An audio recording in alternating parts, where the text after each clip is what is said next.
We're starting in a few minutes.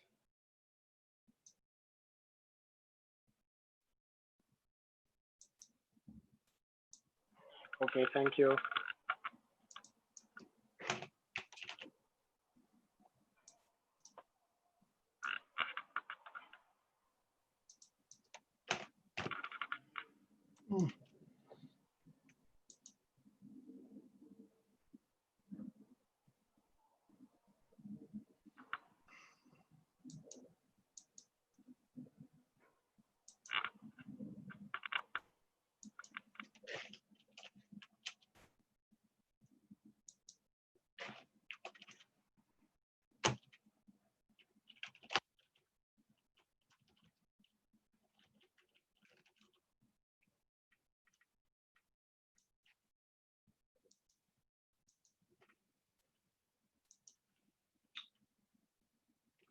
Okay, Iype is on the way. He got a little tied up. He'll be here in a second.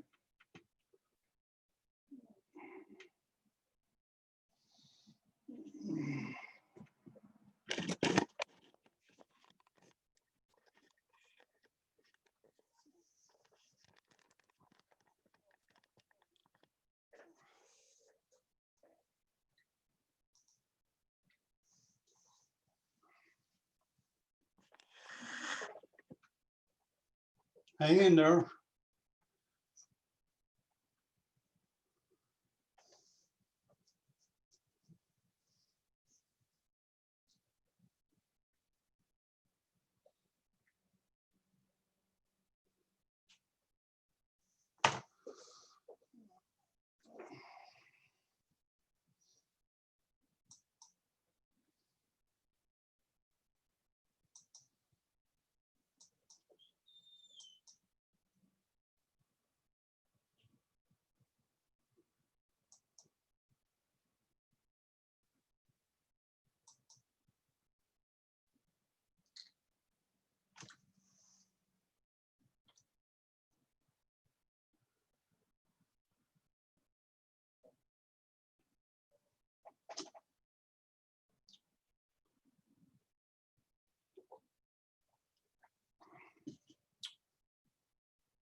Sorry about the delay.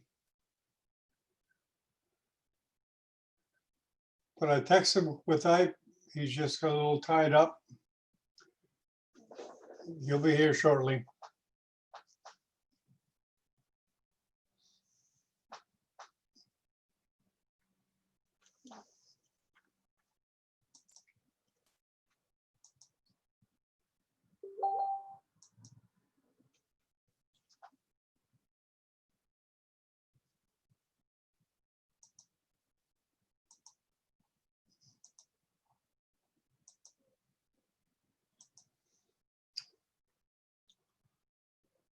Here he is.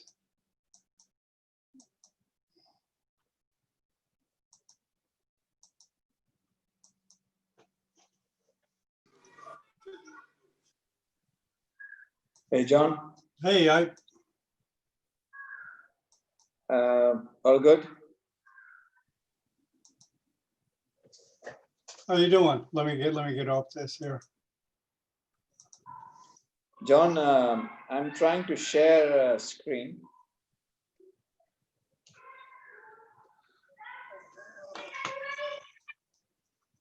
Yeah, hold on. Let me get set up here.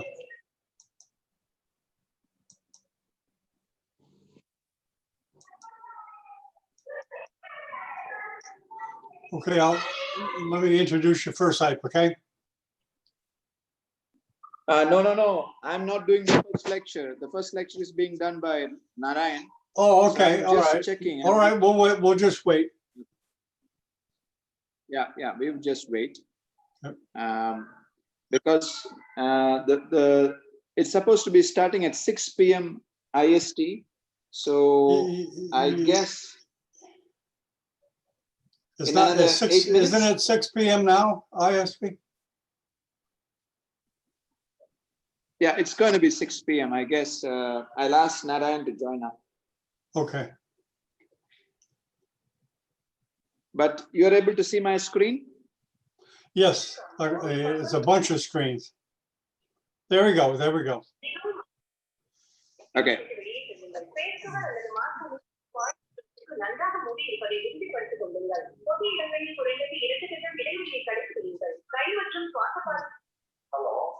Narayan? Yeah, Narayan, please join. He's not here yet. Please join the Zoom link, Narayan. Oh, you are not a joiner. Okay, hold on. He has not come yet. No, he's coming in. Okay.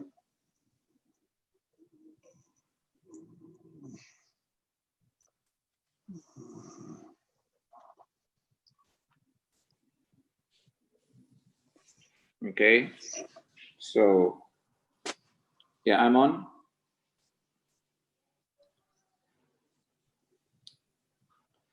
Narayan will join right now. Okay. And 1 second, I'm seeing whether I can point to things.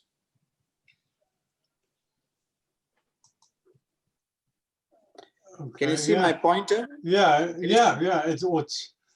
It's kind of a strange looking pointer, but it's effective. Okay, but it's working, right? Yeah. Okay, great. Yeah, so I'm going to stop screen bursting. All right, so I guess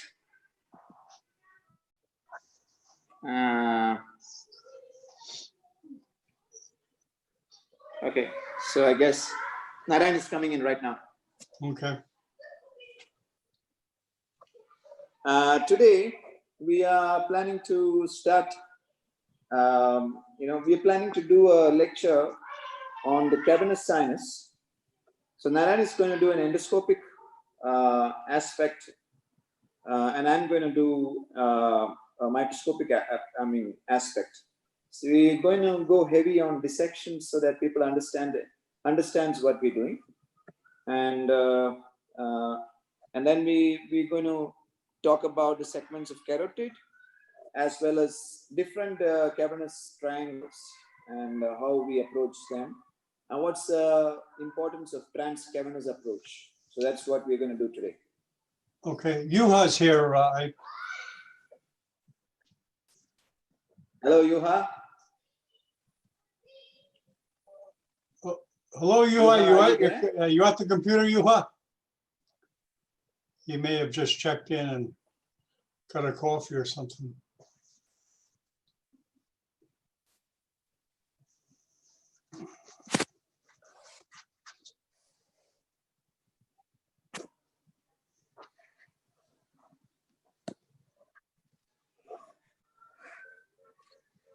I'm all packed, so I'm just moving to India. Oh, you're in So, India now? maybe- No. We just packed everything. So I'm not yet in India. I'm in Nepal still. So Oh. my last days here, I've done it. So um, we're off to the hills for the last 1 month. We're going to be staying in the mountains, and then after that, we're off to Pune in India. Oh, like a month vacation. That's nice. At your farm? At your farm? Yeah, the farm. This is You the get to plan. do some work. You get to do some physical work. Well, there's always Yeah. work at a farm, always. Yeah, I mean, so we thought during this coronavirus time, instead of going there and staying in quarantine, I thought I'd rather go stay in the farm for a month and then go to India. So in Pune, we are planning to establish the same kind of center, maybe better, and it's going to be hard work, but we're going to establish the lab there. All the fellowships will move there, and we're going to have the cadaver lab, microvascular and stemosis lab, everything. Oh, great. Kadabla. And Iype, is it a teaching center or university center or? it's a teaching hospital. It's a teaching Oh, hospital. great. So So we're you gonna have a lot of cadavers residents there. working for you. Yeah, so all the fellows were supposed to come this year and they could not come to Corona. Because of the Corona, they're going to be coming to India, right? No more Nepal now. Hmm. But then I think the first few months I'll have to spend establishing things. And Right. the experience of having established full-fledged center will stand by me because I know what is needed now, what is not needed. So Okay. that's another thing. So surgeons, when I came to Biratnagar and I established this center, I thought an intraoperative MRI is the biggest thing on earth. Yeah. The number of times that we used, it is so ridiculously low. So Yeah. for the investment, I mean, it's not really a useful tool. I'm sure Yugur in Turkey or Vlad in Prague will tell you the same thing. I mean, it takes about an hour and a half to get the intraop MRI done and Okay. tested. And then, we have a two-room solution, a one-room solution, pure intraop MR like what Roberto has in Argentina is obviously, it doesn't, I mean, for the investors, it would be a nightmare. So we're having a two-room solution, and we hardly used it. I mean, in the last 3 years or so, we hardly ever used it. I mean, for a pituitary or a hypothalamic glioma, if we had a doubt as to whether the tumor is removed or not, yes. I believe now we've got a lot of answers to what will work and what will not. So we're going to be using those tools in the new center rather than put again another intraoperative MR and then waste your money on that. Are there any students? Where are you going? Is there a school there or are any students, med student? Yes, of course. It's a Oh, med wow. yeah, That would be and great. it's a deemed university, so I suppose we can even start straight away. We can start training university residents as well. So Yeah. this is what let's see what happens. Yeah, But a lot of potential labor to help. yes, I'm assembling a team which who would be, obviously I'm not doing much spine, so I'm looking for guys who would be handling spine and functional, and then of course I'd be doing skull base and vascular. We're looking for guys who can do functional functional and spine, and maybe slowly make a great team and slowly get it up, get the levels up. That's what we're looking at.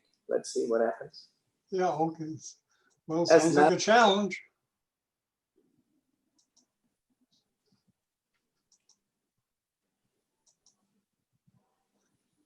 You think you can send a link to Narayan? Maybe he's having a problem joining. Okay, let me check him again. He Oh, told there he me is. that- Okay, he's here. He's here.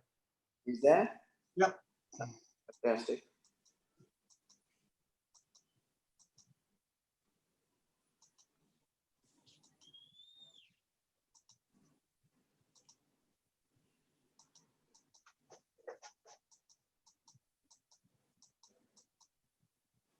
Okay, Naran, can you hear me?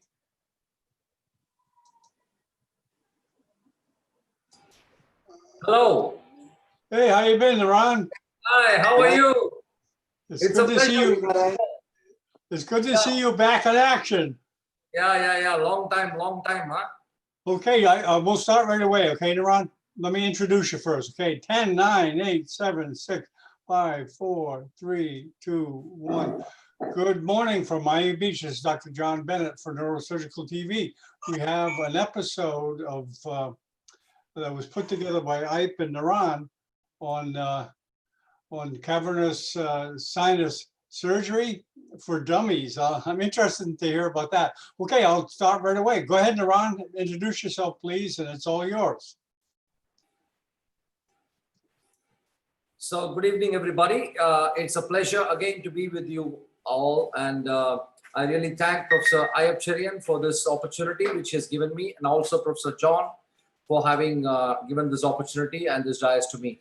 And actually, the plan was actually for Professor Iype to talk first, and then I talk the second because of some meeting which I had to talk as the first speaker. However, I would definitely be there to listen to the interesting talk by Professor Iype. Without much ado, we will go straight on to the topic. The problem now is that my videos are so much, it's loading. That's why I couldn't join first. It's just like a circle, it's running. But I just want to tell you that there are various ways to approach a problem. So there is no single way to approach a particular problem. This is my consensus about surgery. And I think the way should be chosen by two important things. One is the tumor, the tumor per se, and number two is the ability and the expertise of the surgeon. So only these two determine how you're going to deal with the tumor. So in case this is just opinion by me, maybe people differ from it, but I believe that if you are an expert in doing endoscopic approach, do it. If you're an expert in doing external approach, do it. But ultimately, I think it's the patient for whom we are doing it. And I think we have to give the best result possible for that particular scenario. Having said that, I'm going to deal with a lot of tumors involving the cavernous sinus. Of course,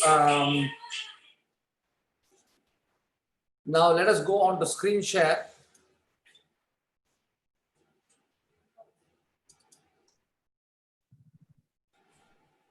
I'm going to start this presentation of mine. Okay, can you see my screen, please? Yes, we can see it. Dr. John? Yeah. Okay, Perfect, so perfect. a part of this presentation is actually dedicated to my teachers, Professor Amin Kassam, and of course, Dr. Previtello, Dr. Karau, and Dr. Paul Gardner. And I have taken just a disclosure, a few pictures because I had no time actually. So I had to take it from an article which has been published by the Pittsburgh group. However, I can give you, if you want, I can share you the dissection video and also the book which has already been published by us. Dr. Iype is also a part of it, and we all have the book in which we have a dissection video, complete dissection video of the cavernous sinus. Now, I want to start this presentation by saying a very famous quote of Professor Laligam Shekhar. And he always says that cavernous sinus, the name cavernous sinus itself is a misnomer because it is neither cavernous nor is it a sinus. So this is his first word in his book, textbook. And I really love that word because I also believe that it's just an extra axial collection of blood. That's it. So nothing much inside that. And the contents, of course, you know, are the internal carotid artery and the sixth nerve. Of course, the lateral wall is formed by the third nerve, the fourth nerve, the V1, Of course, till that is the true cavernous, and then the false cavernous comes where you have the V2, V3, and of course, then you come to the GSPN. Let us now start with the little video. And this is actually, imagine that you are an endoscope. You are an endoscope and you are not a surgeon, you are an endoscope. Now put yourself in the shoes of an endoscope, and this is what the endoscope will say if it's having eyes, mouth, ears. The endoscope will talk like this. Just have a look at this.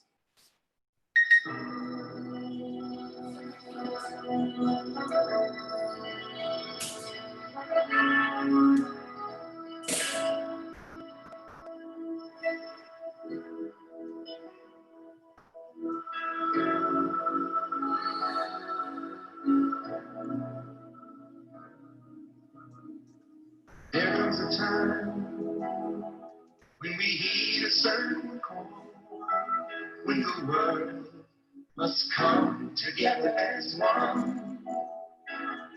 There are people dying. Oh, when it's time to lend a hand to life, the greatest gift of all. We are the children. We are the ones wherever we search for heaven. There's a church we're making. We're saving our whole life. It's true, we make a better day. Just you and me.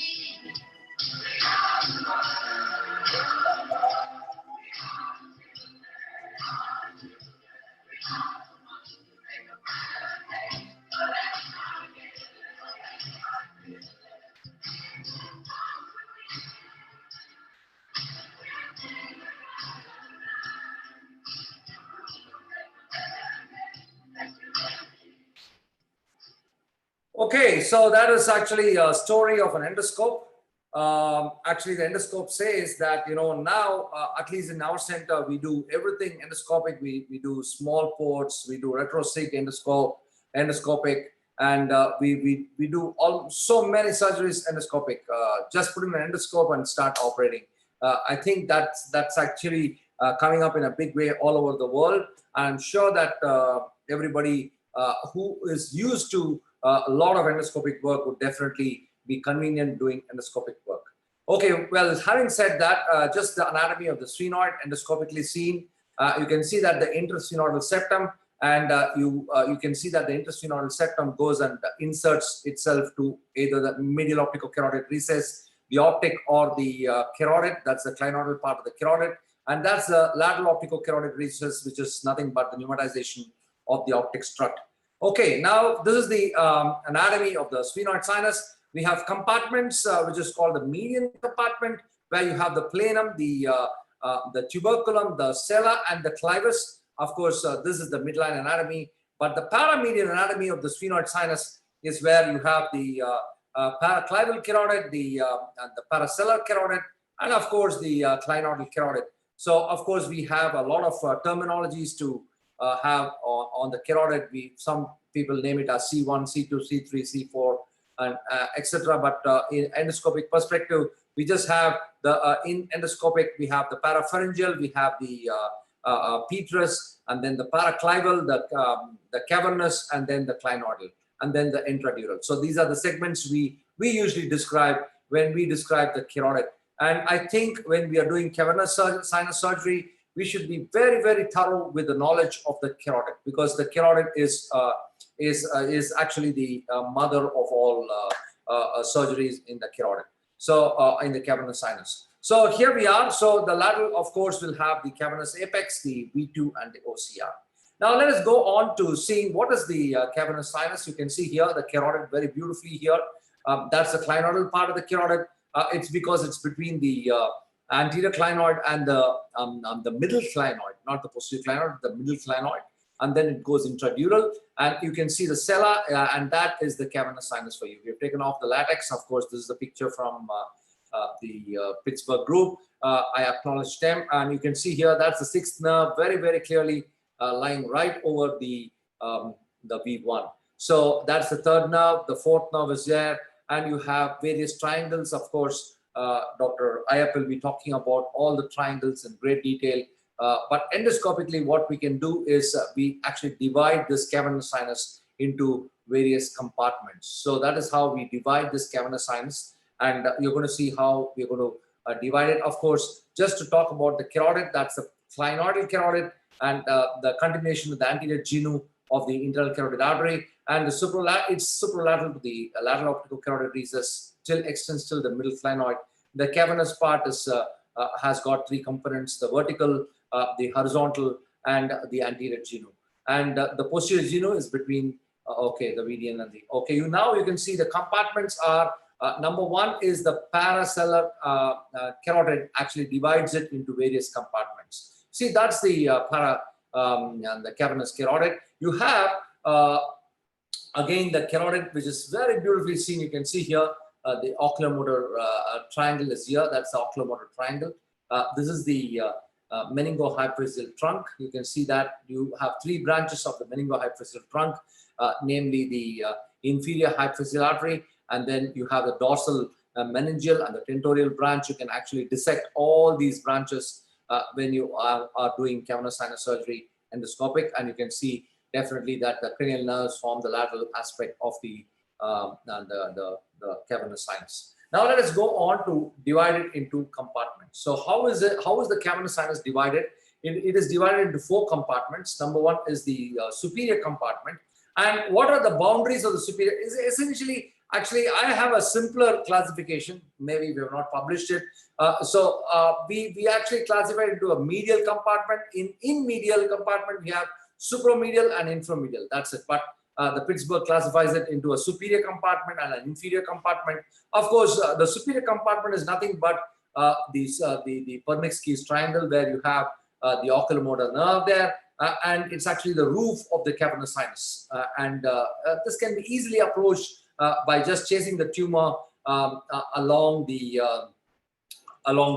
carotid, just superior and medial to the carotid. So tumors just go up, and sometimes we have had patients with third nerve paresis, and in fact, if you clear the tumor from there, the third nerve recovers very beautifully. And then we have, so what are the boundaries of this? Superior to the internal carotid artery, the superior lateral, the roof of the cavernous sinus, and anterolateral is posterior clinoid, and of course, posterolaterally is the dura of the oculomotor triangle. So this is the superior compartment. This is the superior compartment. So the superior compartment. So I will show you in the surgery how we dissect all that. Then we have the posterior compartment. So the first would be the superior compartment. Actually, when you go here from medially, you have the superior and inferior. But the description of the Pittsburgh group is different. It's called the posterior compartment, where you have the sixth nerve. The most important thing is the sixth nerve and the meningohypophyseal artery, along with the it's called the Gulfar segment of the carotid. You have the abducens nerve, and of course you can transpose the carotid and lateral transposition of the carotid. Now the exposure would be necessarily like this. You can see the meningohypophyseal trunk. You can see the sixth nerve there, and you can see all the cranial nerves very beautifully going along the lateral aspect of the cavernous sinus. Now, the next is the inferior compartment, as I told you, and then we go on to the anterior compartment, which is anterior to the carotid. You have compartment anterior to the carotid, and the lateral compartment. So you have the superior, inferior, anterior, and lateral. So it's all around the carotid. So it's all around the carotid. The triangles are necessarily around the carotid. I think the most difficult for us to approach would be the lateral compartment. So I think, to me, the absolute indication for an external approach would be a lateral compartment. Apart from that, I think, in fact, the superior compartment, the inferior compartment, anterior compartment, to me, I think are easily accessed through an endoscopic approach. I think if it's going to be the superior and lateral part of the compartment, then I think it's better we do not do it endoscopically. But if you're really trained to do it, well, you can do it. but then I generally refrain from doing lateral superior. In the lateral, you have a superior compartment. This is the sixth nerve here. You can see the sixth nerve. Above the sixth nerve, it's if the tumor has created a path, then you can do that. But if not, it's better we do it from external approach. So this is the only limitation for me in the cavernous sinus when it really comes to a tumor involving. But if the tumor has given you the path to open up, I mean, you can just follow the tumor, then there is no issue. You can actually go and just remove the tumor from all the 4 compartments of the cavernous sinus. So I'm going to show you that this is very important, the median nerve. The median nerve is very important when you do cavernous sinus surgery, because you're going to do what is called the transpterygoid approach to the cavernous sinus. You can see that is the paraclival carotid, and you can see that's the median nerve there. And of course, we will go on directly to the surgical cases without much ado. Let us start with the first case. This is Dr. Janakram Shilpi Bhadesh Sharma from India. So you're going to see the first case of acromegaly. You can see this patient. Of course, the cavernous sinus, there are several tumors involving the cavernous sinus. I'm not going to deal with all the tumors. Of course, we have done almost several varieties of tumors like meningiomas. We have dealt with cavernomas, schwannomas, so many varieties of tumors. I'm going to show you just some simple cases, and then we'll let it out for question and answer session so that we'll have more discussion rather than me talking continuously. I'm going to show you some straightforward, simple cases where we approach the cavernous sinus. Let us see. The first is I'm going to show you a bilateral cavernous sinus involvement by the tumor. You can see that's the acromegaly. Pituitary are the commonest. In our center, the first common tumor where we approach the cavernous sinus is the pituitary. So we have the parasternal extension of the pituitary. The second common tumor where we approach the cavernous sinus is an angiofibroma. So the angiofibroma approaches the cavernous sinus, and in fact, ours is the highest center in the world. We have published the literature in the Surgical Neurology International. Of course, Professor Iype also is a part of it, the publication, and you can go through that. It's almost more than around 400 cases plus of angiofibroma. It's basically a bleeding tumor which is going and it invades the cavernous sinus. Now let us see this tumor. You can see according to the Knopf's classification, you can see the tumor going across. This is the medial compartment. This is the medial compartment. That's as I told you, the medial compartment is a straightforward situation where you can approach the medial compartment very easily through the. You can see here on the axial also. You can see that the tumor is there. So how do we do the surgery? What we do is we actually resect the middle turbinate on the right side. This is how we start. See the exposure we give. You can see the exposure. And of course, what we have to do is there are 2 methods of doing a tumor. Of course, you know that we have extracapsular and an intracapsular method of dissection. And we generally try to do an extracapsular, but if it's going to be liquid, we do an intracapsular dissection. So you see how we are now rising that bone flap. Now, we don't use the bone flap. We don't reposition the bone flap. We generally don't do that. So we found that in acromegaly, the tumor looks a little yellowish, almost a little yellowish. You see how we are gently taking off all that new bone formation, which is also one of the very minor features of this disease. And you can see that there's a lot of bone inside. And now what I will do is slightly forward this. And what we have to do when we're dealing with the cavernous sinus is we have to uncap the bone over the cavernous carotid. So that's the key to cavernous sinus surgery. What we see the carotid now. I'm just going to switch on this. We had, after removal of all the bone, and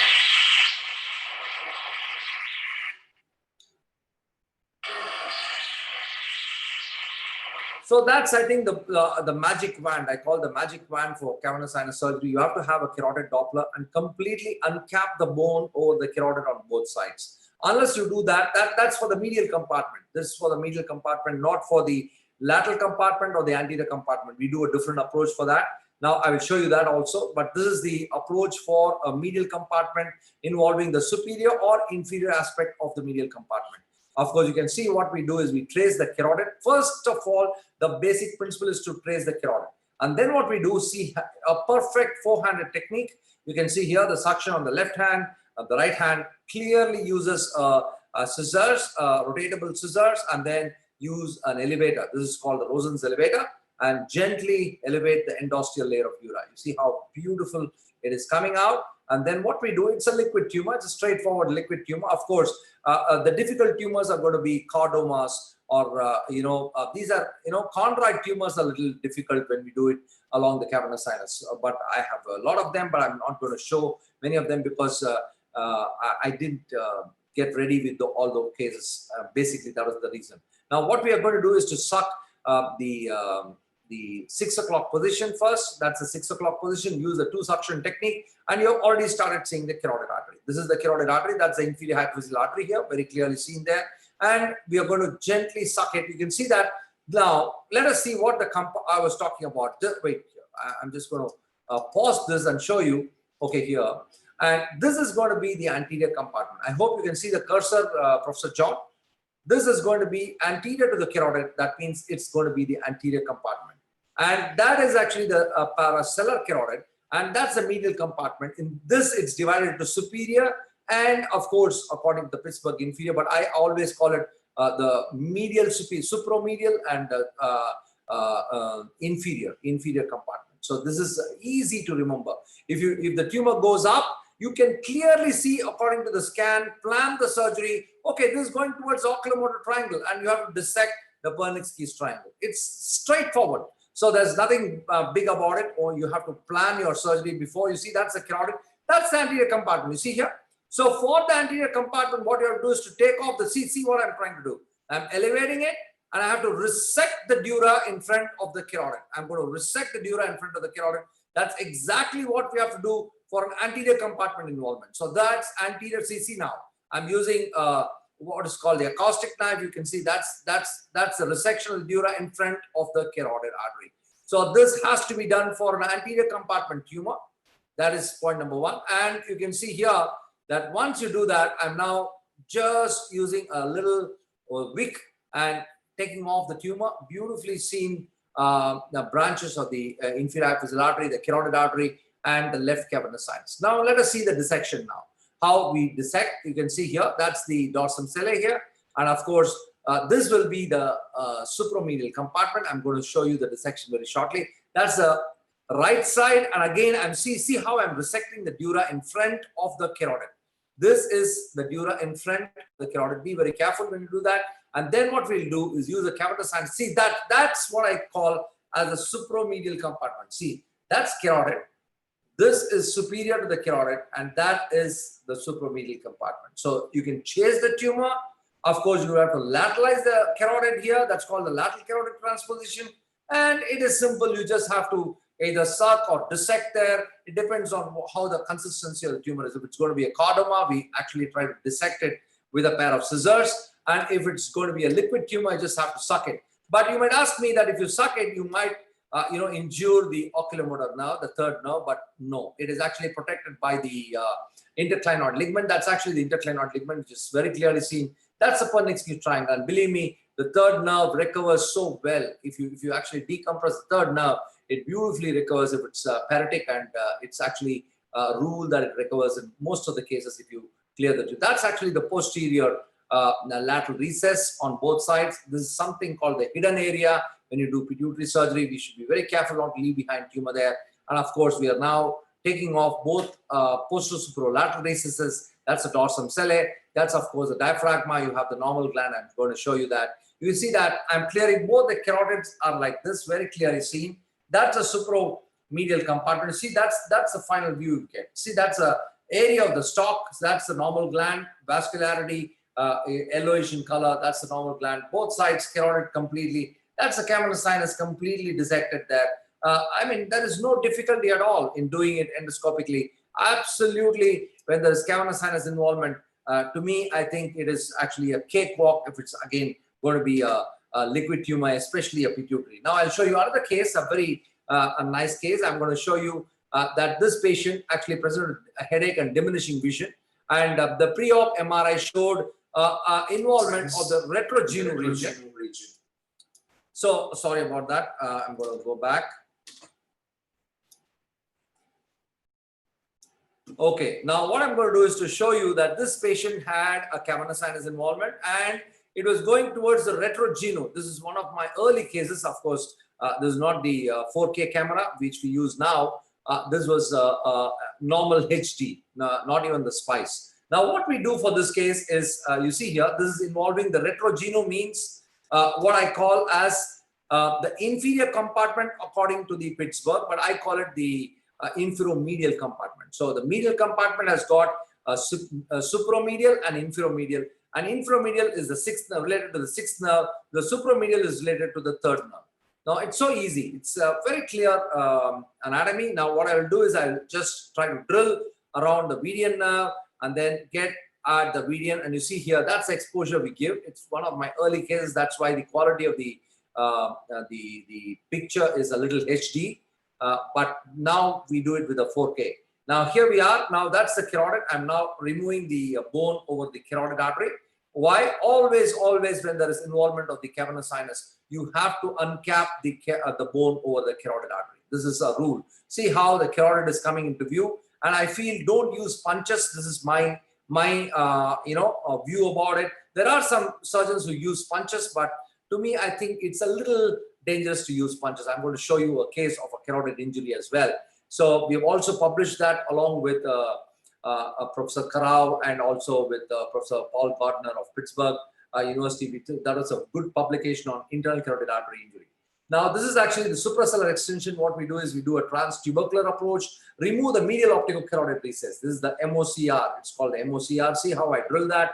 I use the S3 neuro drill system of Karl Storz. You can see that this is the optic nerve here, and that's the carotid. So you can see that this is the superior intercavernous sinus, and you can see how the two sheets. Now you see how I'm using my punch. That is very important to note. I don't punch it, but I use it as an elevator. See that? Now that's the elevator. So use the punch as an elevator. So that's very important because sometimes you punch it and you can even bite the carotid, or sometimes cross CSF leaks. So that is something which I generally don't advocate, using a punch on the carotid. Now there will be a little bleeding there. Just keep some Surgicel and it automatically stops. Now coming to the most important point, of course, now what we will do is we will raise a U flap. You can see that's the exposure which I've given. And of course, what we will do, again, the same steps, the U flap, which I'll rise along the pituitary. And you see how, like a beautiful potato, it's coming up. It's actually a lovely surgery. And we've done near 1,000 cases now. And now we start doing the inferior dissection now. And then what we do is I will just skip all that and go towards the point of interest. Now, that is all the inferior compartment going on to the left side, clearing off the cavernous sinus on the left side.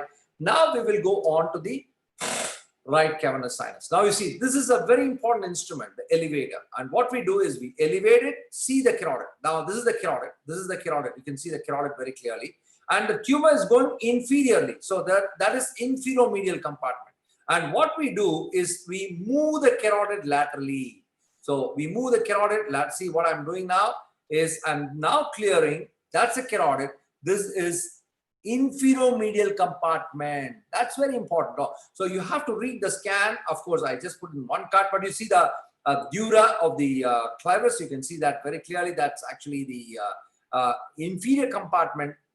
That is inferomedial compartment, that will be related to the sixth nerve. So sometimes patients can present with you with a sixth nerve paresis. And see now, I'm transposing the carotid. I'm transposing the carotid laterally to it's a 0-degree view. It's not an angled telescope. Everything done with a 0-degree, but I transpose the carotid laterally to get into the inferomedial compartment of the cavernous sinus. So these are two situations I showed you. One is the supromedial and second is the inferomedial. So this is basically a very straightforward, dissection. I'm sure that I think that is. See how this is the retraction of the carotid laterally. This is called the lateral carotid transposition. The carotid is like this. If the tumor goes up, so I'm going to pause it and show you what are the compartments of the cavernous sinus when you look at it endoscopically. So that is the parasellar. This is the cavernous carotid, like this, like a C. And if the tumor goes along the superior limb of the C, it is superior compartment. If it goes along the inferior limb of the C, it is the inferior compartment. But both are medial compartments, so that's why I call it supromedial, inferomedial. It is simple. Only thing, the straightforward approach: uncap the carotid, move the carotid, read the scan, whether it's going superiorly or inferiorly, and chase the tumor. That's it. So medial compartment, superior or inferior, can be easily approached. Only thing is uncap the carotid completely, the cavernous carotid, and then just have to move the carotid. You have to move the carotid laterally, and then don't use angle telescopes, especially when you're doing chondroid tumors. This becomes a must because you have to dissect the tumor, and don't go with an angle telescope and dissect the tumor. That becomes a dangerous thing. So here we are. So I have cleared the tumor completely, and then of course go for the suprasellar dissection, and that's all. Just to complete the whole thing without any CSF leak, you can complete the surgery. Now let us go on to this case, a very nice Patient case. presented with features of acromegaly. So let us understand that, see, basically you have a layer of dura on the medial aspect of the cavernous sinus and also on the lateral aspect of the cavernous sinus. Now this is the case. I also am a visiting consultant in various countries, and I head the Asia Pacific division of Karl Storz neuroendoscopy. I operate in Vietnam, and you can see this patient was operated in Vietnam. Of course, the scans are here, and I'm not going to. I'm just going to show you what we did.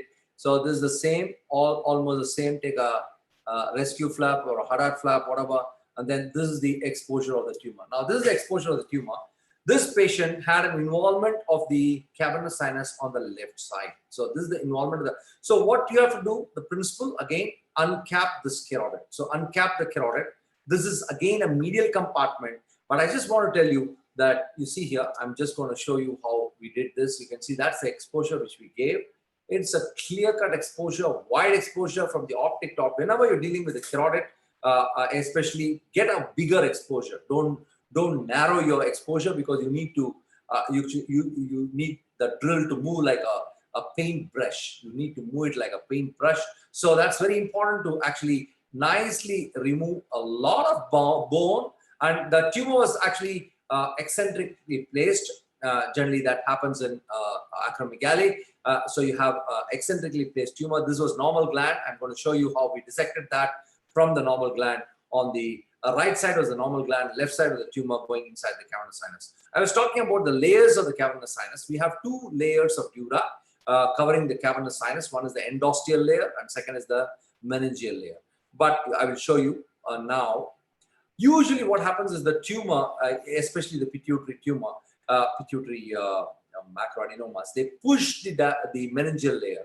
But there are some tumors which actually make perforations in the meningeal layer, and they enter into the cavernous sinus. I'm going to show you now. I'm uncapping the carotid. So this is very important. Again and again and again, I insist, unless you do this, you're not going to do a good cavernous sinus surgery. So what we do now is actually, now this is a punch. Of course, I used it because I was nowhere near the carotid. So I'm now going to use that, and I will just, that was an elevation of the medial optical carotid recess. Now what we do is again map the carotid. Confirmed by the Doppler. And that's the course of the carotid there. And we can see that we started doing the extracapsular dissection using this. So now what I'm going to do is I'm going to remove the endosteal layer of dura. And what we will do now is, you can see that this was not my place of work, and it was operated in a different hospital in a different country. So maybe we don't insist on any kind of anesthesia or anything like that. But in our center, we give a little hypotensive anesthesia. Now you see that I'm now trying to remove the endosteal layer, the same.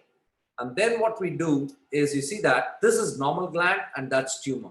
See the yellowish tumor, acromegaly again. And you can see that now what I will do is I'm now trying to do an extracapsular dissection. That's a normal gland, very clear normal gland, and that's a tumor. Now I'm trying to dissect the tumor off the gland. So that is already read in the scan very clearly. Of course, I didn't show you that in a magnified view, but this is normal gland on the right side and the left side is a tumor. So I'm trying to insert a little lint between the tumor and the gland. So that's the gland, that's a tumor. And now trying to insert a little lint between the gland and the tumor. This is a very easy way to dissect extracapsular dissection. It comes in a very, very nice way. Sometimes we deliver the tumor in one piece. That's also possible, but this is a little liquid, so not possible to dissect as a one piece. But you see what I'm trying to do is to create a cleavage, already a cleavage plane, just trying to utilize that cleavage plane to dissect the gland from the tumor. Now let us now go ahead and see what we are trying to do, putting a little more lint, and see what happens is the tumor automatically delivers itself. And once it delivers itself, you see that's already delivered itself now. Once we do that, now the cavernous sinus part comes. You already now uncapped the carotid bone, the bone over the cavernous carotid. Now we'll use a cavernous sinus suction tip. And that's very important to use the cavernous sinus suction tip. And if it's going to be a secretory tumor, there's no point leaving that tumor in the cavernous sinus. To me, I think you have to completely chase the tumor and remove the tumor at any cost, or else the symptom of the patient is not going to be all right. Now you see here, that's the meningeal layer. Now you see a perforation there. You can see the perforation through which this tumor is going through the meningeal layer inside the cavernous sinus. So that's very important. Please note, my dear friends, and you can see that there are two scenarios where this layer is pushed.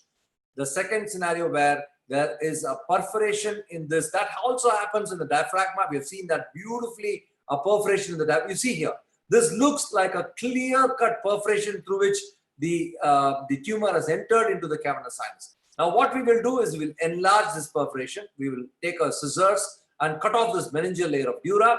And once we do that, now we will have to chase the tumor inside the cavernous sinus. Now you see that I'm now trying to enlarge that perforation.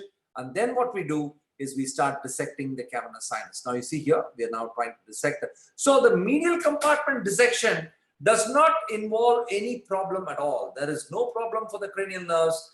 Absolutely, it is protected. And of course, you see here, that is the dissection now along the medial compartment. It was involving the medial compartment, very nicely seen.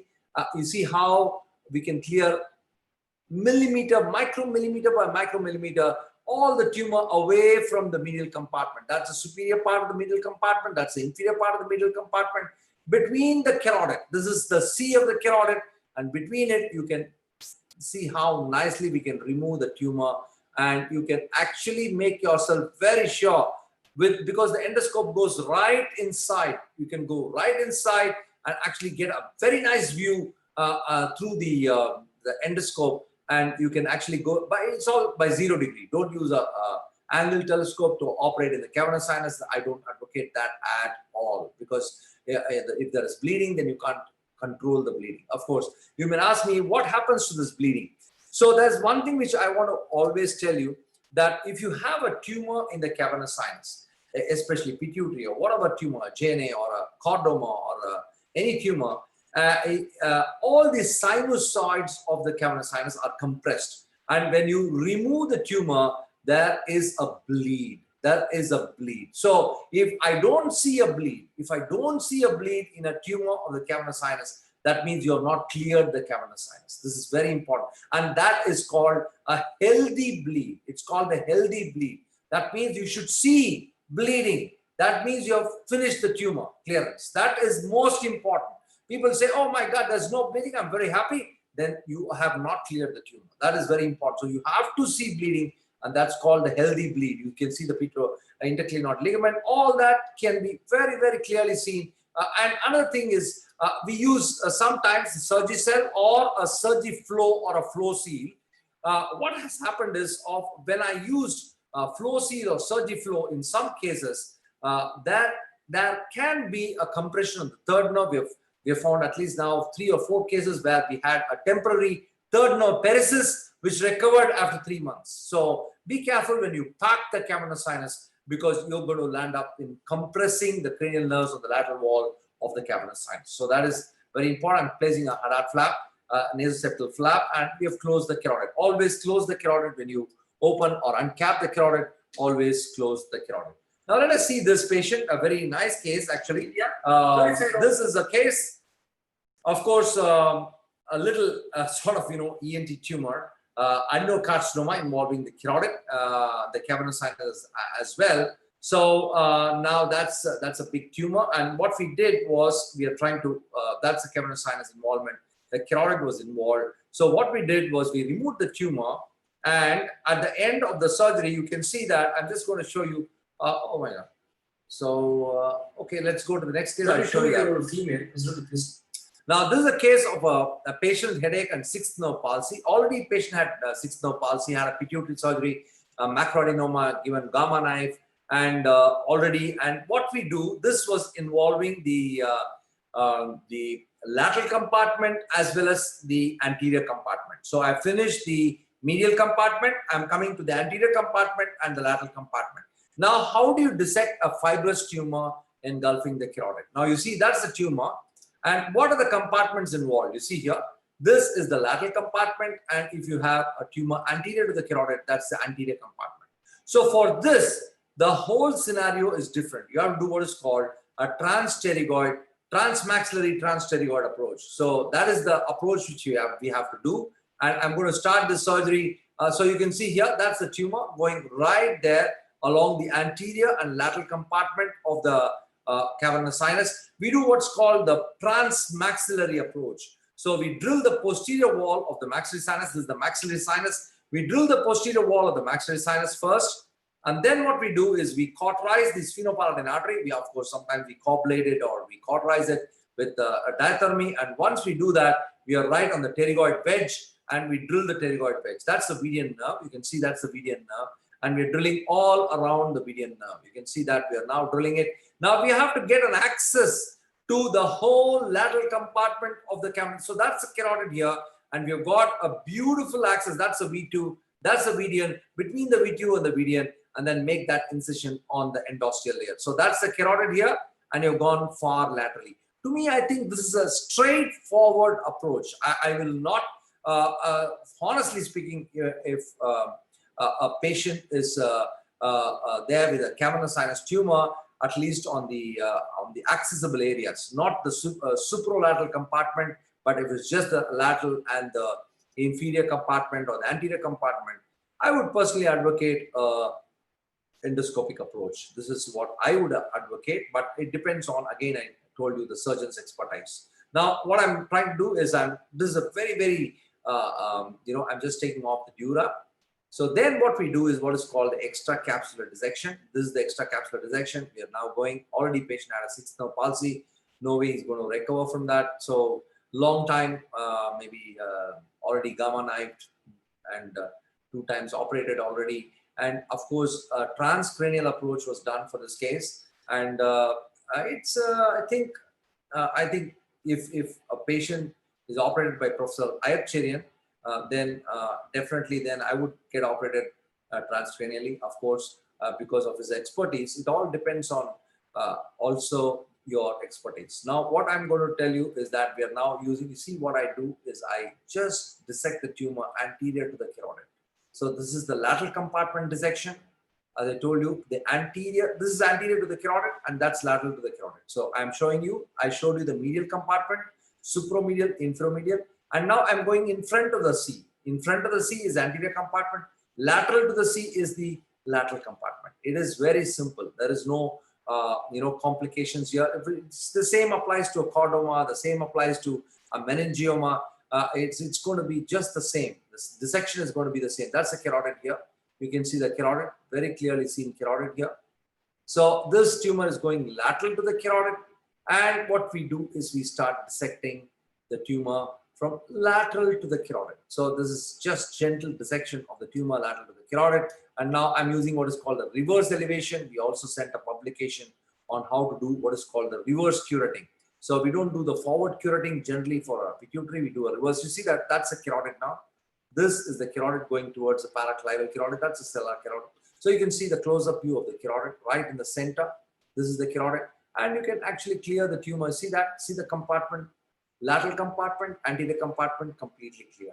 Of course, then comes this the sellar part of the surgery, the left side of the cavernous sinus. And here you can see, once you do the surgery, you see how we can actually irrigate with saline or ringer lactate. And you see how we get that carotid right in the center. You can get the carotid right in the center. This is the sellar compartment. That's the parasellar compartment. So the principle remains the same. I'm just giving you the principle of behind the surgery and not different scenarios. Of course, you can do that with any tumor you want. It's going to be a chordoma or meningioma or cavernoma. The principle remains the same. So it depends on which compartment is involved. See here, that is the, again, the hadad flap which is being placed to cover the carotid artery. Now let us go on to this. This is the case of a patient in, again, pituitary. So I use this because I wanted to show it with a lesser bleeding, and also you see this case involving almost 360-degree encasement of the carotid. And let us now see, that's a transpterygoid. There's no landmarks at all. I'm now trying to do a transpterygoid. See that this is how we approach the transpterygoid approach. That's a median nerve. You can see that's the median in my suction tip. We're doing a transpterygoid approach, and we are trying to, there's somebody who's annotating, please don't annotate. So you can see here that we are drilling right on the carotid artery. I mean, the bone over the carotid, of course. And that's the lateral compartment, and that is the sellar compartment. So you can see here, that's the median nerve. And now you see, we're just going behind the paraclavial carotid to go towards the petrous apex. This is the petrous apex region. You can see that. Now you see, having done that, this is the complete exposure which we get. See the cavernous sinus, and that's the sellar. The suprasellar region will be here. That is the carotid. Right here is the carotid. Now, how do we approach this? First, we clear off the sellar component. This is pretty straightforward. I've shown you. You can do either extracapsular or intracapsular. Now, what we do is, you see here, that's the median nerve. Use either the navigation, the Doppler, or the median nerve. The median nerve is a fantastic landmark to make the incision lateral to the carotid. So you see, what I do is, once you make the incision, take that acoustic knife and go through and through anterior to the carotid. And now what we do is we excise the dura. We excise the dura anterior to the carotid. And now we have the carotid right in the center, right in the middle. That's the lateral compartment. And of course, what I'm going to do is I'm going to expose the carotid. You can actually do what is called a 360-degree transposition of the carotid. You can transpose the carotid anywhere you want. You see here now, what I'm trying to do is to remove all that tumor. There's somebody who is trying to annotate. Please don't annotate. Dr. John. So that's actually the carotid right in the center. Dr. Iype, Professor Iype.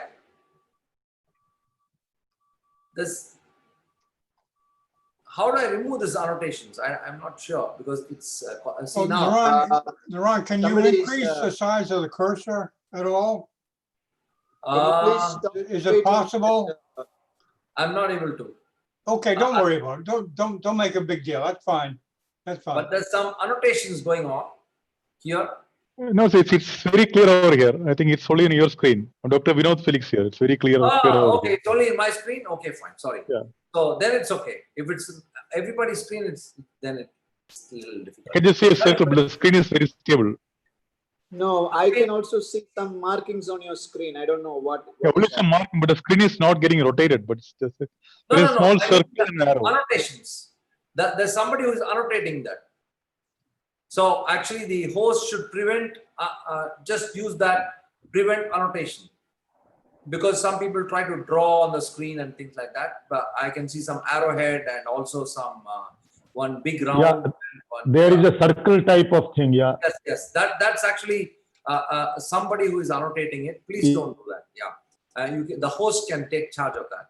Okay, right. So now what I've done is, now you see that what I'm trying to do is to hook the carotid now. This is hooking the carotid. Did you see that? What I did was, I can actually move the carotid all around. I can take the tumor from all around the carotid. So this is something which you can do. But whenever you're using the suction over the lateral compartment, see that you use it either over sort of a piece of lint, because you don't want to cause a sixth nerve palsy just by suction. So this is something also we have the nerve monitoring, and that's also very important when you do cavernous sinus surgery. So here we are, I have covered it, and this is a pre-op of the patient. Of course, that's a post-op, and in fact, the hand totally, you will completely cure the patient if you do a complete surgery. So this is a very important thing. Again, a lot of disturbance in the. Okay, now let us see this. See a case of cavernous hemangio. Let us see this case, a very interesting case. Again, it's called a popcorn appearance. This is the cavernous sinus. How do you approach it? If this case is given to Professor Iype, I'm sure that he would say, oh, external is just very simple. I just take it like a cake. And it's the same when given to me, I would say, oh, endoscopic is very simple. But believe me, again and again, I say it depends on how comfortable, what is your comfort zone. That is very important. Nothing else is more important. The patient is more important. Now here we are. To me, I think this is a straightforward case. There is no problem at all for me. Do a maxillary approach. I remove all that. That's a maxillary strut, superior orbital fissure. I went right and removed it. This is again done in a different country, and you can see that this is actually the uncapping of the bone over the endosteal layer of dura. Most important here, to me, I think you have to have a Doppler. So you can see that, that's a carotid. See, that is the carotid artery. You can see how beautifully the carotid is here. And once you map it with your MRI scans and a CT scan, MRI, you will be very comfortable in doing such surgeries. There is no problem at all, provided you know exactly which compartment of the cavernous sinus you're approaching. This is very important. So you should understand the relationship of the tumor to the carotid artery. So that's the mapping of the carotid, and then we make the incision. See, the carotid is like this, and I make that incision just like a semilunar shaped incision. See that? That's the endosteal layer of dura. And now what we do is that's a tumor. Straight away you're having a look at the tumor, and then you start dissection. This is a cavernous sinus hemangioma, cavernoma. It's a pretty straightforward case. The cranial nerves are lateral, and you can actually, that's a carotid artery, very clearly seen, and it's just gentle dissection to bring that tumor completely out. So once you're doing that, that is the tumor which is complete. I see the bleeding. There is a little bleeding, but then you just control it with a little Surgicel, and that's it. So that's again the lateral compartment. Of course, just wanted to show this because when I was showing that adenoid cystic carcinoma of the big tumor. See, what happens is that this was going into the cavernous sinus. I wanted to show you some very nice finding here when I drilled over the paraclival carotid. You know that the sympathetic plexus are there over the carotid. So I'm going to show you the see the Doppler mapping that carotid. That's actually the tumor, and then once you remove the tumor, you see that that is the sympathetic plexus over the carotid. See how beautiful it is seen. Of course, you saw also the meningohypophyseal trunk. This patient had a lot of bleeding. We used Surgiflow just to show you that you can see the symptom. This is a very, very nice case. This is actually the 10th revision of a JNA, and you see this patient. This was the tumor, and it was irradiated once, and you see how firm this tumor is. Sometimes you have very firm tumors. In fact, even chordomas, when you operate on chordomas, see the carotid here. Now let us see where this this tumor is. This is the carotid. This is the carotid. This is the carotid right in the center. And see the tumor going all around the carotid. It's actually 360 degrees going all around the carotid, engulfing the carotid 360, and it's a very firm tumor. And believe me, to me, I think unless you know the anatomy of the carotid very clearly, do not try to operate on a tumor which is so firm. So I'm just going to show you how we operated. You can see that that's the carotid artery. Of course, nowadays what we do is we coil the carotid. We have done 10 cases so far of coiling carotid and resecting carotids. In fact, I did one live, but that had a little perfusion even after the clinoidal coil. Now you can see that I am now dissecting the tumor of the carotid. You see that I'm using a scissors lateral to the carotid. This is a tumor which is lateral. See the carotid here. That's the carotid. That's the horizontal carotid. And you can see all the cranial nerves are lateral to the carotid. And I'm just taking that tumor gently out. You can see that cranial nerves there. Patient already had cranial nerve palsy. And this is actually the eustachian tube. See the carotid now. This is the carotid. And we dissected all around the carotid, 360 degree. The tumor was engulfing, and the patient was completely rid of tumor. Of course, you can ask me, you can just give gamma knife for this case. Well, a patient had already got a gamma knife. So we already done radiotherapy, everything possible, 9 times operated. He just wanted a final relief. He said, well, I just want it out, that's it. So that's why we did it. Okay, fine. Now, what are some annotations? Can you see some annotations, Dr. John? A lot of green stuff. Yes. Somebody's drawing that, yeah. Yeah, there's somebody who is actually creating a... Yeah, please don't annotate because then it becomes a little messy then. John, now can you take care of this? John, can you take care of this, please? Dr. John only can do anything for this because This is not good. ഒരു bread കഴിഞ്ഞെടുത്ത്. Yeah, I mean, it's random drawings. That's not good. I think the host should prevent the option of annotation. If he does that, then it'll be great. So I think Dr. John is not there. Anyway, I'm going to play that. So I just want to show you one case which I did in my early stage of my. That's good. That's good. Thank you, Dr. John. I really appreciate it. So early stage of my career, myself, and of course, I don't operate without a neurosurgeon at all. Both of us, we do it together. See how I used to use a punch. After this, I stopped using a punch. See what happened after using the punch was I developed a carotid injury. But then God gave me a chance. And again, what we did was, even though there was an injury, we tried to stop it with a little muscle patch and proceeded with the tumor. We proceeded with the tumor. And you see what happens is I drilled it and again it started leaking, and that was a dreaded carotid injury. So to me, I think, of course, then this patient particularly developed an MCA infarct. It's a case of a very fibrous pituitary tumor, and the patient developed an MCA infarct, finally succumbed to the injury 18 days after surgery.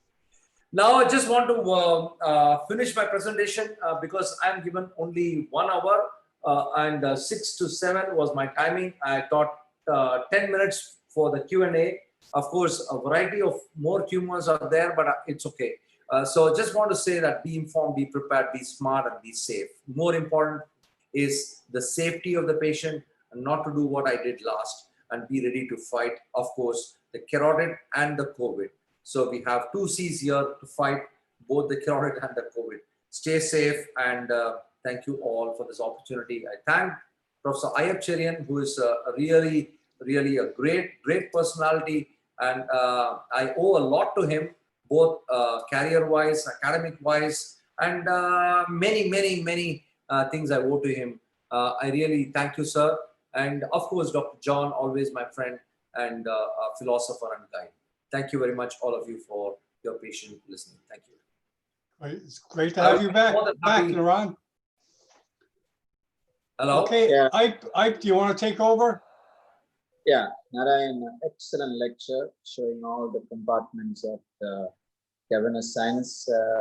Of course, it's always a pleasure to watch you go into these spaces where we think, it's much easier for you, much easier for us. We think it's easier for you. It's just a perspective, So I would start off by sharing some of the videos straight off, so that you get to see how we see it from our perspective. Sure.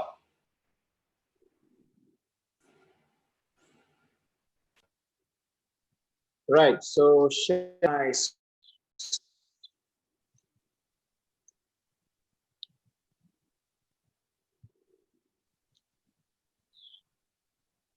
the first one, I'll show a very simple dissection.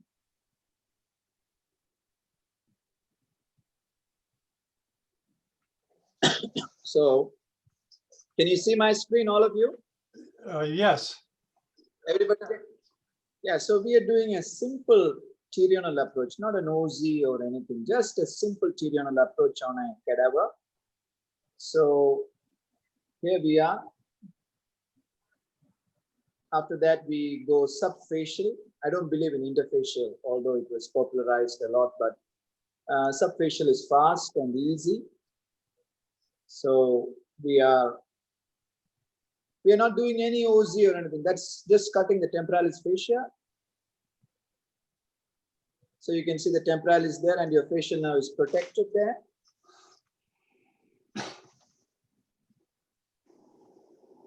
And that is the keyhole area. You can see that there is that side is the orbit, and that's the temporal region. That's your muscle. So this dissection was done way back in 2015, 5 years back. So that's your orbit uncovered. I always go to the inferior orbital fissure, dissect out the muscle,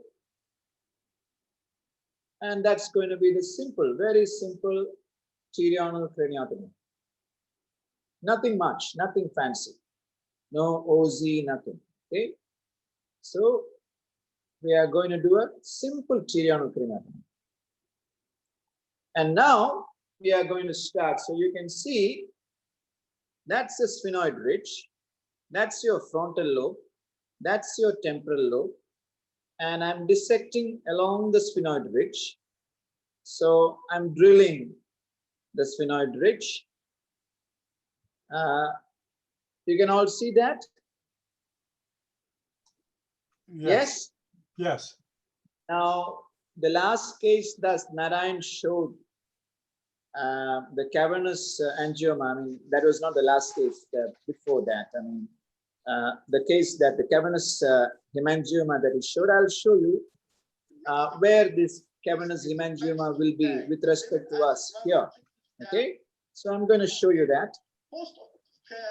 Right, so now once we drilled off that sphenoid ridge, that's V2, that is V2. So the median nerve will be medial to that here. That is your orbitomeningeal band, and that's a superior orbital fissure. You were seeing everything from front, now we're seeing it from lateral. So here is the V2. That's the V2. That's orbitomeningeal band. That's a frontal, oh, I'm sorry. Yeah.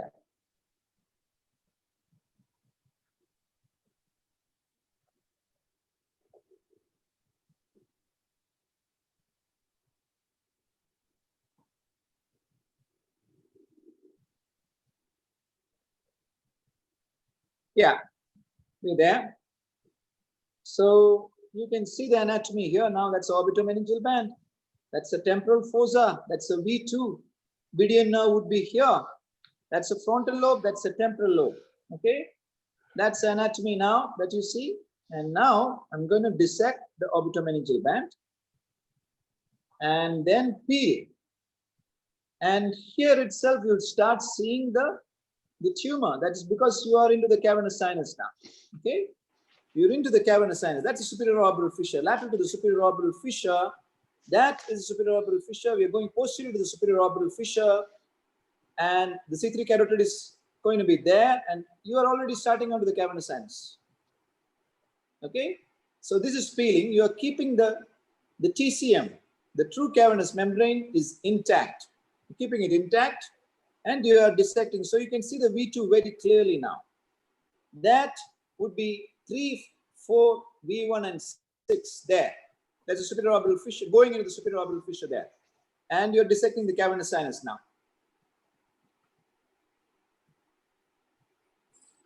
So,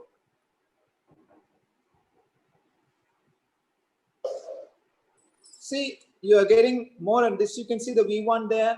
You can see the V2 there. Through the TC, through cavernous membrane, you can see the fourth nerve, third nerve. That's the clinoid. Okay, and that will be the optic nerve. You see the vision here. Okay, you see the vision here. So that's V2, V1, fourth nerve, third nerve, optic nerve, clinoid. So this area is, maybe easy for Narayan, and it's the same for us also. It's not very difficult for us. So we will show you. Now you will need to see how it is on live cases also. Now we are going to V2 and V3 now. Okay, so that is V3, that is V2, that's the entire cavernous sinus. So cavernous sinus is only up to the top of V2. That is the cavernous sinus being uncovered completely now. Okay, so we have not even taken the true cavernous membrane. And if you don't take the true cavernous membrane, there will be not much bleeding. Believe me, we will show you these cases now. Okay, if you don't take the TCM, no bleeding. Okay, and as Narayan said, when there are tumors in this cavernous sinus, all these things are compressed, and only after you take out the tumor, you will have bleeding. Otherwise, you can see this is the cavernous sinus. The lateral cavernous sinus completely exposed. And even the V2, the V3, and we will expose the cavernous also right now. Okay, so this doesn't take much time. Okay, it's just a pterional craniotomy, nothing fancy.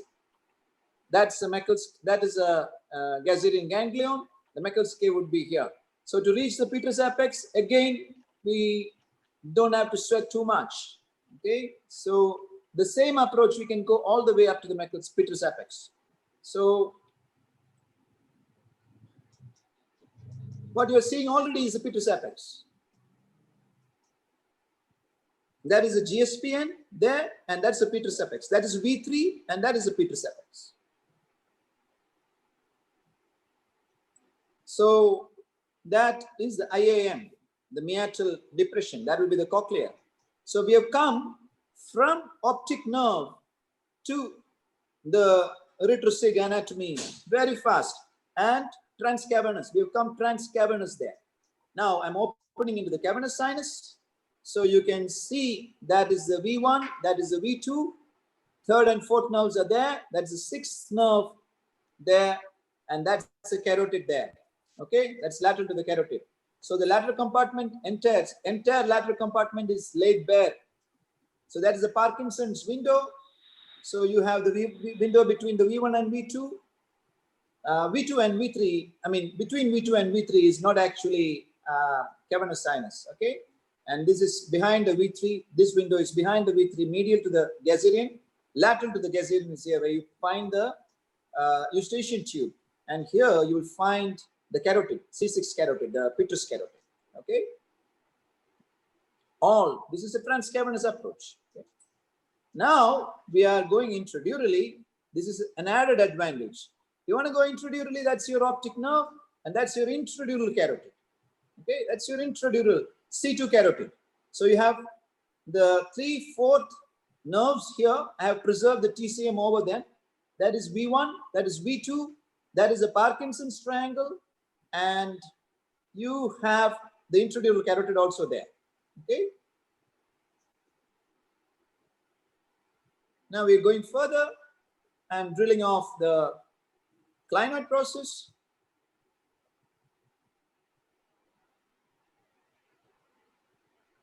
Taking off the clinoid process as well as the optic strut out there.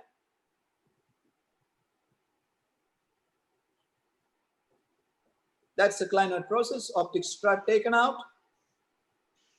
So right now you have the optic nerve, you have the carotid, intradural carotid, that's extradural carotid. Okay, that's a clinoid triangle, extradural carotid. This is the anteriormost compartment of the cavernous sinus. That is the third nerve. So when Narayan was telling about the superior part, the supromedial part, this is what he meant probably. It is the C-shaped carotid superior part. That's optic nerve. And you will find the ophthalmic artery there. And again, this is not very difficult. So that's the optic strut. You can remove, once you're removing the optic strut, you're anterior to the carotid also. Okay? You're anterior to the carotid. You can go lateral to the carotid. You can go medial to the carotid also. Okay? It's not very difficult. But obviously, you don't want to go medial to the carotid from this approach, although it can be done. You can laterally transpose the carotid laterally, as he would transpose the carotid laterally. We can go into the medial compartment if the tumor has given a space for us. Okay, and it's all extradural. I have just opened the dura in the opticocarotid region just to get me some space so that the brain relaxes. Now let us go into another video. Right. The same thing from the left side. Okay, now you will understand it much more. So you can see that is an orbit, that's a frontal lobe, that's a temporal lobe, and I'm showing you the dissection of TCM. That is, you can see the superior orbital fissure there. And we are dissecting the cavernous sinus. You are cutting the orbitomeningeal band, completely detaching the frontotemporal complex from the orbit. So that is your cavernous sinus. And then what you get when you dissect that orbitomeningeal band is your clinoid process. Okay, the clinoid triangle of the cavernous sinus. So we dissect all that. And then we are going to outline the clinoid process now. We outline the clinoid process. Once we outline the clinoid process, we dissect.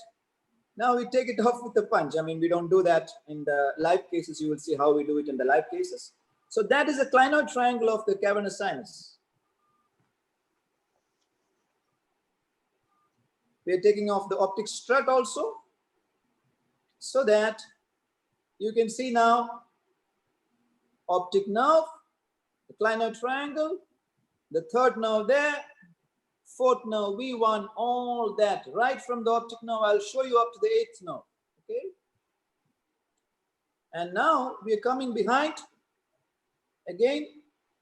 So that is V2, that is superior orbital fissure, that is, you can see the fourth nerve there, third nerve is there, the sleeve has to be opened for the third nerve, and that is the Parkinson's triangle there again.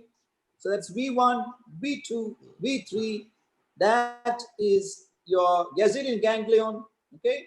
And I'm going behind. So that is your optic nerve, that is your clinoid triangle.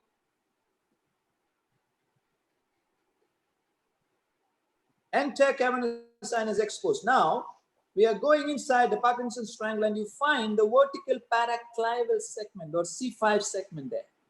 That is a vertical paraclival segment, okay? We are lateral to the paraclival segment. We can go posterior to the paraclival segment. See that? We are going posterior to the paraclival segment. All right? So you will find, when you go, that you can find the sixth nerve there. Can you see the sixth nerve? We are superior to the sixth nerve here.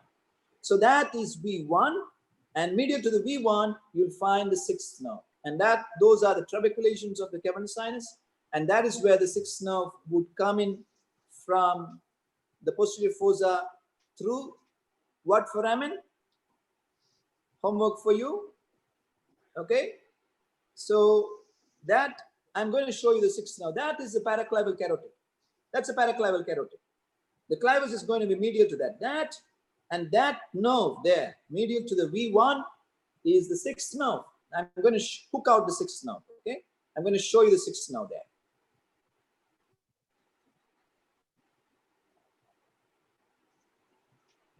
So that is the sixth.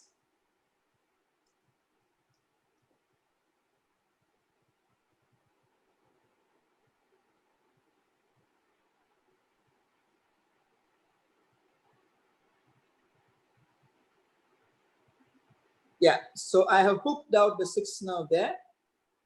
That's the sixth nerve hooked out. You can see the entire cavernous course of the sixth nerve. That's the Parkinson's triangle. I'll show you a case where we did the same thing. And then that is where the meningohypophyseal artery would take off. That's the meningohypophyseal artery will take off. We'll show you a case where we went into the Parkinson's triangle and clipped off the meningohypophyseal artery. The meningohypophyseal artery was supplying a dural AV malformation. So you can see the fourth nerve there. You can see the third nerve there, and that is the petrous apex. So whatever Narayan has showed from the endoscopic approach, we are also easily able to get it from the lateral approach. And you're seeing it this way instead of seeing it from here. We are seeing the entire panoramic view, right from optic nerve, third nerve, fourth nerve, the paraclival carotid, V1, V2, V3, Gazillion ganglion, and the petrous apex. Okay, so you can understand why when somebody would tell me I would go for an endoscopic approach to the petrous apex, I would rather not do that. But yes, as Narayan said, it always depends on the surgeon.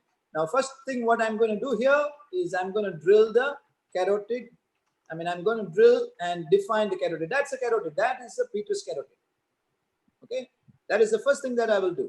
So I will define the petrous carotid there. So that is V3, and that is petrous carotid. Okay, so the C6 carotid. So you have the paraclival carotid here and the petrous carotid here. So I just have to take off this and I can connect this petrous and the paraclival carotid easily. Okay, And then if I drill there, I will be seeing the beginning of the C7 or the nasopharyngeal, the pharyngeal segment of the carotid there, C7. So I have done the petrosectomy here, doing the petrosectomy, and this is, since it's not cavernous sinus, I would rather, so I'm opening, here I'm opening the dura over the Gazerian ganglion, and that is the fifth nerve, and that is lateral part of pons. And if you open the temporal dura and then also cut the tent, you have a huge corridor. So you have the second nerve there, you have the third and fourth nerve, paraclavial, fifth nerve, and then I'll show you the seventh, eighth nerves also right now. Okay, the seventh, it is the lateral part of the pons right now. So you will see the seventh, eighth also very soon right now.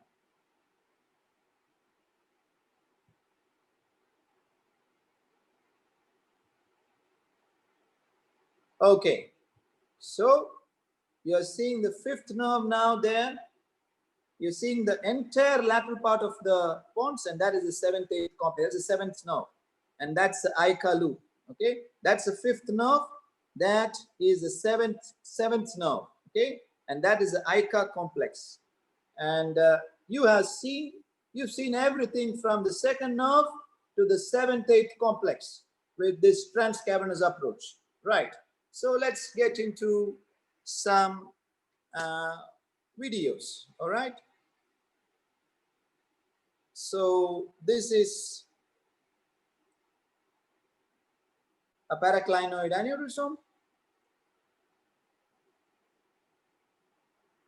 Let me, 1 second. Yeah, it's a paraclinoid aneurysm. So yes, so we're doing the same thing. We are doing the left side. So that is the temporal lobe. That's the frontal lobe. So I am dissecting the cavernous sinus there. Okay. And the true, that is the cavernous sinus. That is the cavernous sinus. Okay. And I am removing the clinoid here till the optic roof. So we are going ahead. You have an aneurysm there, so it is not very easy to remove the clinoid. So that is the cavernous sinus. The cavernous sinus is lateral to my clinoidectomy, entirely exposed. The top of the top part, the antero superior part of the cavernous sinus is completely exposed there. So this is again a transcavernous approach. So here we have an aneurysm right behind that dura. I'm completely drilling off and removing the clinoid process there under very, very high zoom. So you can see that's the optic nerve. It's a huge optic nerve because it's very high zoom. Because here is the aneurysm.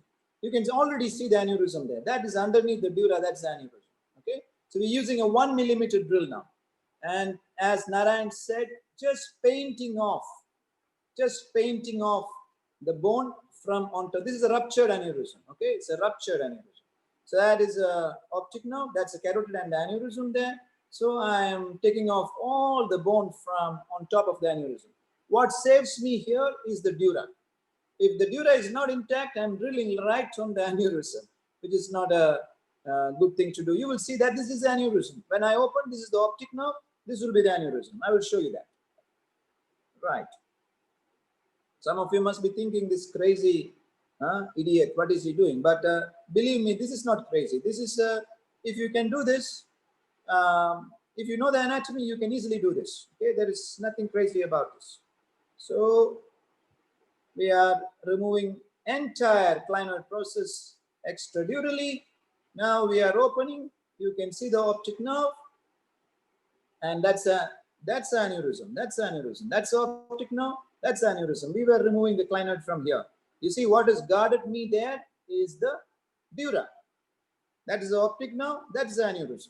Okay, we're going to clip that. So just for completion's sake, I'll show you the clipping part. I'm incising the roof of the cavernous sinus. Okay, by incising the falciform ligament and then going laterally. going lateral to the falciform. Distal dural ring will be incised now. That is a distal dural ring incised.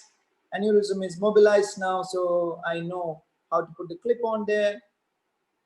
That aneurysm is completely defined. Okay, and then now we put a clip. That is a cavernous carotid. Okay, that's a cavernous carotid coming up. So I'm putting the clip lateral, clip lateral and parallel to the cavernous. That's a cavernous carotid. All right, that is a cavernous carotid. So I'm putting a clip parallel to the cavernous carotid. All right, and I got some small area which is not clipped, and I have to use a second clip there. So that is another example. And let's see another transcavernous approach. This is for a basilar aneurysm. That is a high riding basilar. Same approach. Same approach. All the clinoid process taken out. Transcavernous approach.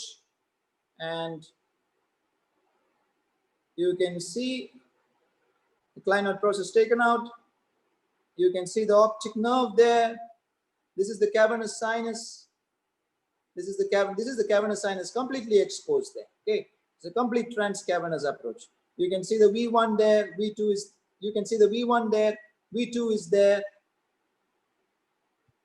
Okay,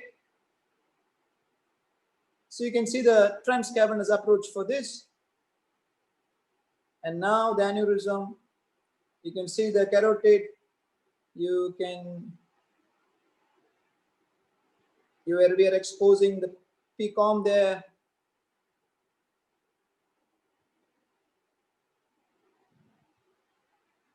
That's the third nerve. And you can see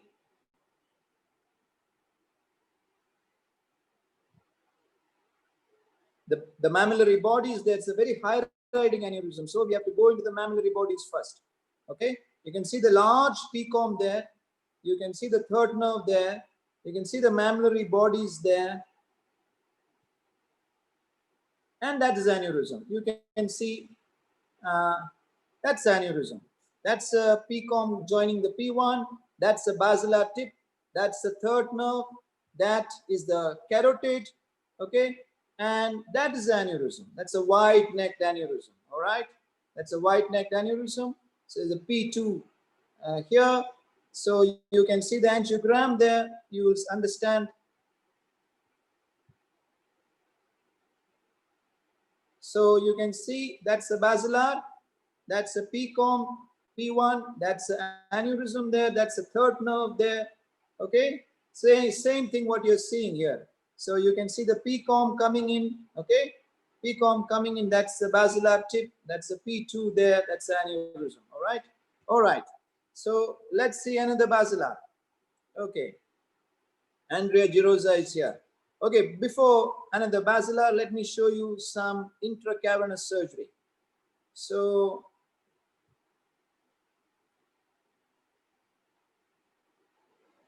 all right, we saw all that, and then just the intracavernous part. I want to show you just the intracavernous part.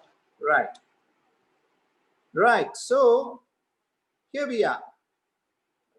So you can see now, this is what we are seeing is this is V1 and this is the third nerve, fourth nerve complex. So the same thing, this is V2, V1. Okay, this is V1, this is V2. We are opening the Parkinson's triangle, and that is the C5, paraclaval carotid.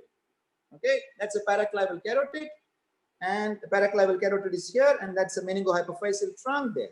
Okay, so exactly like this. This is V1, that's a paraclaval carotid. This is a C4, and the meningohypophyseal trunk is here. So people ask me why I can't bipolar it. No, I cannot bipolar it because the sixth nerve is right here. So if you bipolar, it's a very good way of getting a sixth nerve palsy. Putting another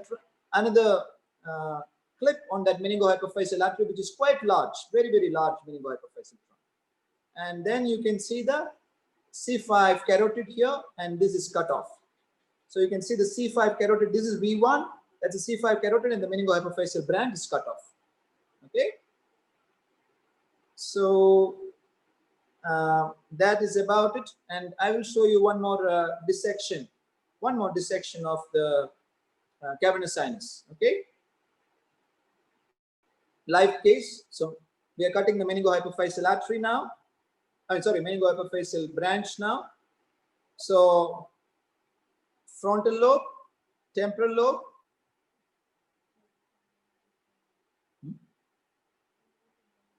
Orbital angiogram. Thank you. Yeah. So we are taking sutures there to retract the temporal lobe. I don't like retractors. Retractors take up your space. So you're taking sutures there.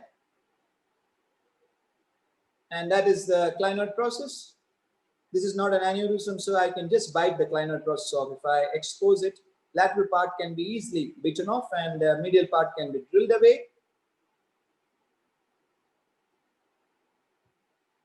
Medial part is drilled away, and then you can see the optic nerve.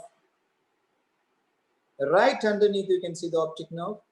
It has to be done with a lot of irrigation. And then you expose the optic nerve there.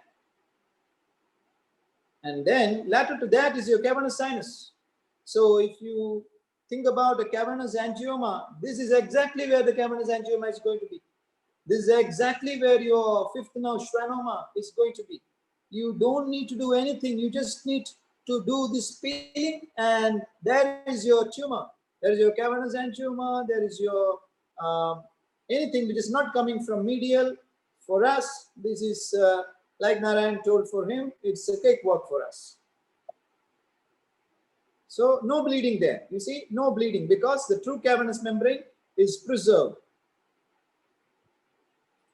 This is the cavernous sinus. Okay, cavernous sinus is being exposed. True cavernous membrane is preserved. Going posterior now, just like I showed you in the cadaver.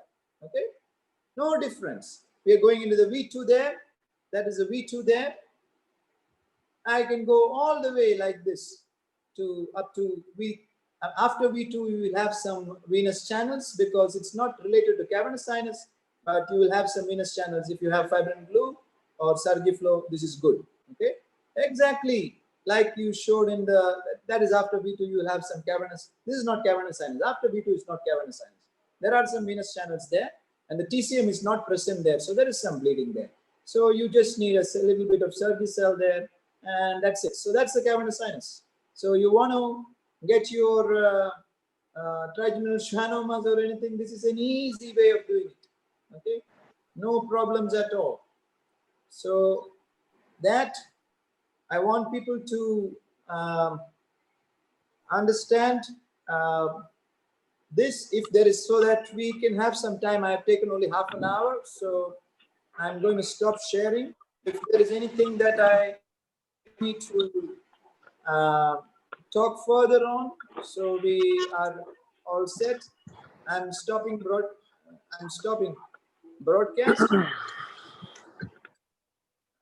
Okay, Okay. a lot of stuff. Okay, any comments or questions?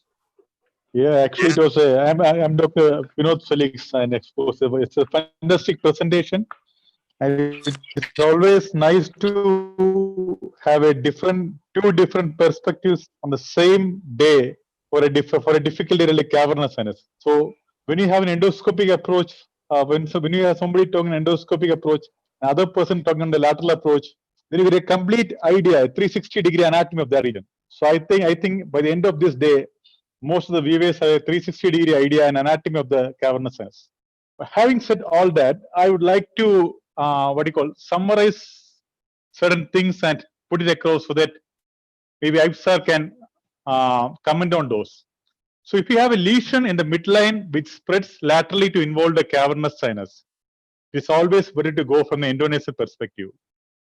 Whereas if you have a lesion which is lateral to cavernous sinus and from there it spreads to cavernous sinus, it is better to go from a lateral approach.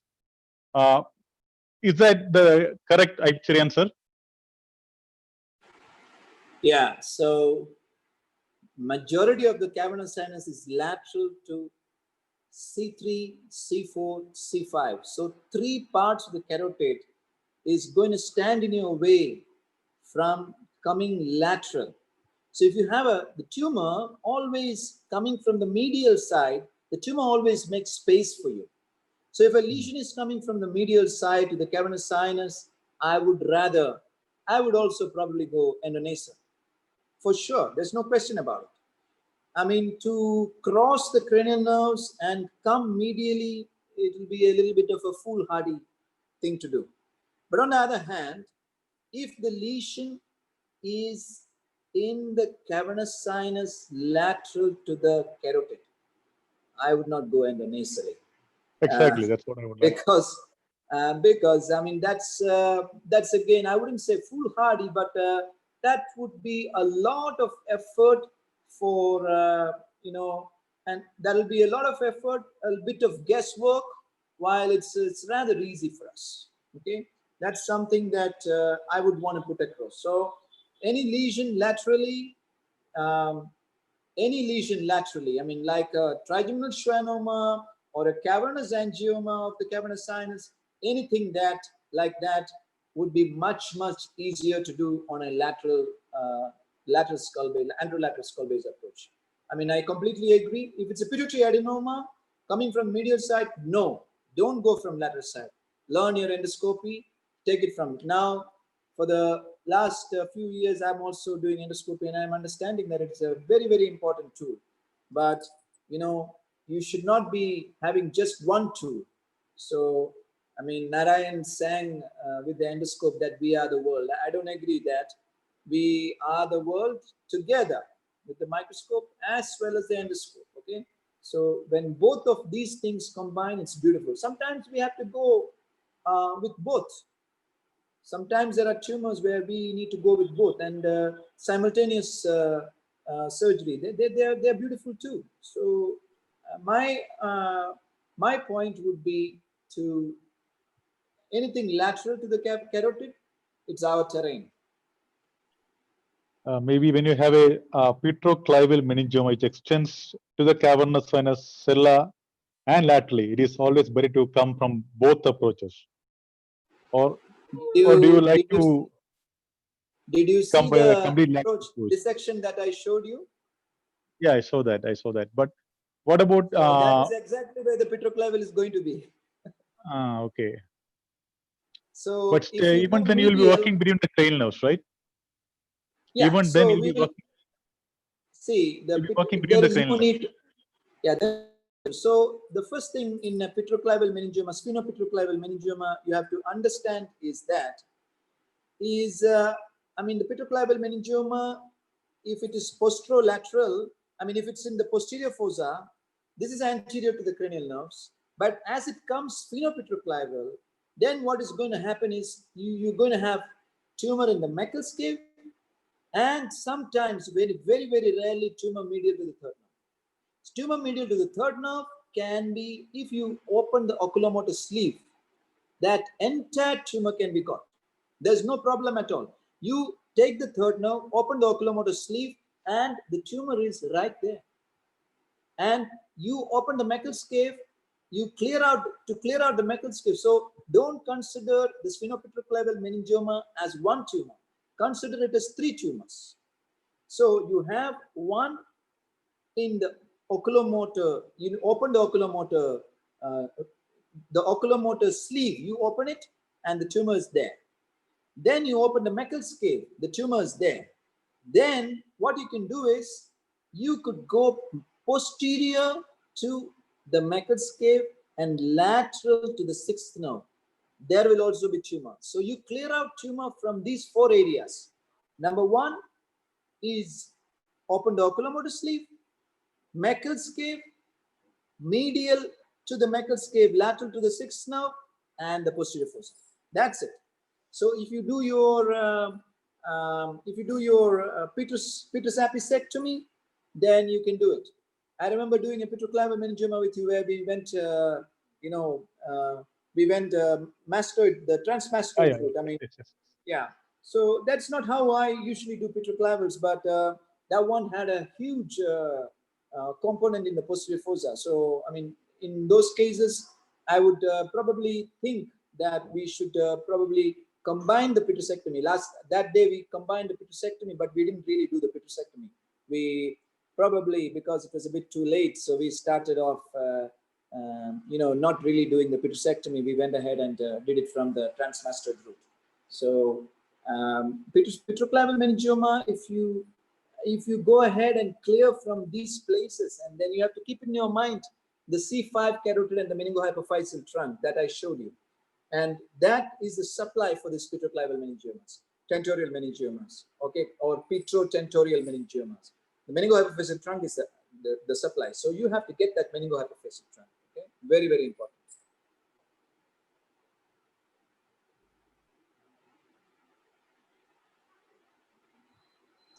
More comments, questions from the panel?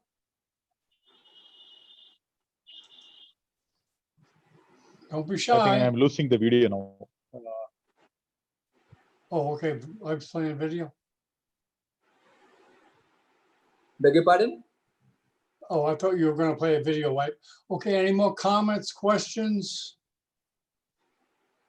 Please. Okay, I guess we're going to wrap it up unless someone has some closing comment or questions. One last chance. Okay, I guess we'll wrap it up. Yeah, Okay. yeah. Okay, thank you very much for Pleasure. taking the time from your busy day, as well as everyone else. And we look forward to the next presentation. See you guys. Okay, thank you, guys. Thanks, everybody. Bye, sir. Yeah, bye.